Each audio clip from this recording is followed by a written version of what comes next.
वैसे ही पुण्य और पाप दोनों ही आश्रय होने से कर्म बंध का ही कारण है। तो यहाँ से सवाल उठता है कि भाई तुम पुण्य को है कह रहे हो, तो क्या दया दान व्रत उपवास आदि नहीं करें, हैं, देव दर्शन नहीं करें, पूजन नहीं करें? कि भैया नहीं, वो भी करना है। अभी तुमने मना किया उसको करने से और अभी कह रहे हो करना है। कि भैया तो समझ कि मोक्ष जाने के लिए उपादेय कौन है, मतलब किससे मोक्ष जाया जाता है? कि शुद्धोपयोग से। शुद्धोपयोग से ही मोक्ष जाया जाता है। और जब तक वह शुद्धोपयोग नहीं हो तब तक किस में प्रवर्तन करेगा? कि शुभ भाव में प्रवर्तन कर। मुनिराज भी जब शुद्धोपयोग से बाहर आते हैं तो शुभोपयोग में जाते हैं, ना कि अशुभ उपयोग में। तो आप जब तक वो शुद्धोपयोग आपको प्राप्त नहीं होता तब तक आप शुभोपयोग में जाओ।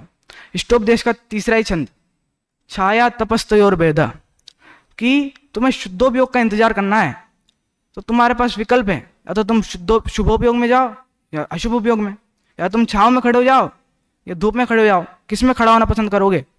कि छांव में।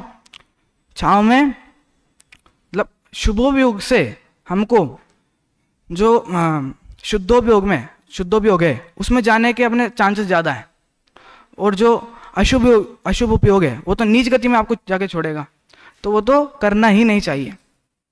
पर जो व्यवहार धर्म है उसको भी आपको करना चाहिए। तो इसको क्या समझना अपन को? कि भाई जो पुण्य पाप है ये पूर्णतः छोड़ने योग्य नहीं है, इनको तुम्हें छोड़ने भी नहीं है, और बिल्कुल ही इसी में धर्म मान लो तुम कि भैया पूजन में ही धर्म, पूजन ही करेंगे अब तो, पूजन के अलावा कुछ। उपवास, लोग 16 उपवास कर लेते हैं, उन्हें उपवास का मतलब ही नहीं पता, तो ये भी नहीं करना। क्रियादिक में भी धर्म नहीं मानना, और स्वच्छंदी भी नहीं हो जाना कि भैया पुण्य पाप तो करना ही नहीं, इनको तो है बताया है, इनको तो करना ही नहीं, अब तो ऐसे ही बैठे रहेंगे, तो ये भी नहीं है। दोनों में समन्वय बिठाते हुए कि भैया स्वच्छंदी भी नहीं हो जाना, और पूर्णतः इनको पुण्य पाप को उपाधि भी मत मान लेना। तो इस प्रकार से हमने क्या समझा अभी? कि भाई सभी जीव दुखी है और सुख को पाने जाते हैं, और वह सुख इसकी गलती के कारण इसको नहीं मिल पा रहा है, तो इसकी गलती के ऊपर हमने अपनी पूरी चर्चा की कि भैया कैसे वह दुखी है, विषयों में सुख मानता है, और उसमें पुण्य पाप, सब कुछ हमने चर्चा की। अब भाई इतनी सारी चर्चा कर ली, अब तुम ये तो बता दो सुख क्या है और कैसे प्राप्त होगा? वो तो तुमने बताया नहीं। भैया सुख जो है वह और कहीं नहीं, तुम्हारे पास ही है। जिसको तुम इधर उधर अत्र तत्र सर्वत्र ढूंढ रहे हो वह तुम्हारे पास ही है।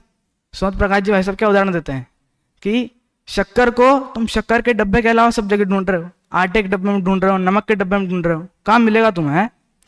तुम जब उसको शक्कर के डब्बे में ढूंढोगे तभी तो मिलेगा। तुम आत्मा में सुख है वही नहीं देख रहे हो और सब जगह देख रहे हो, तो कहाँ से मिल जाएगा? विश्व में देख रहे हो, पर्याय में देख रहे हो, तो कहाँ से मिलेगा?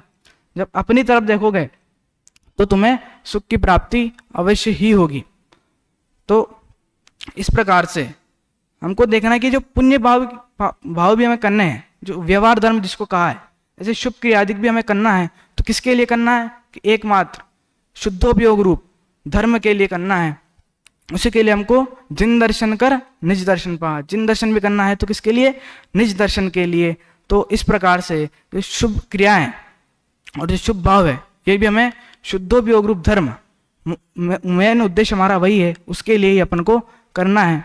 तो इस प्रकार से हमने समझा कि किस प्रकार ये जीव भूल कर रहा है, और अपनी ये भूल को सुधार ले तो इसको जो सुख है वह प्राप्त हो सकता है।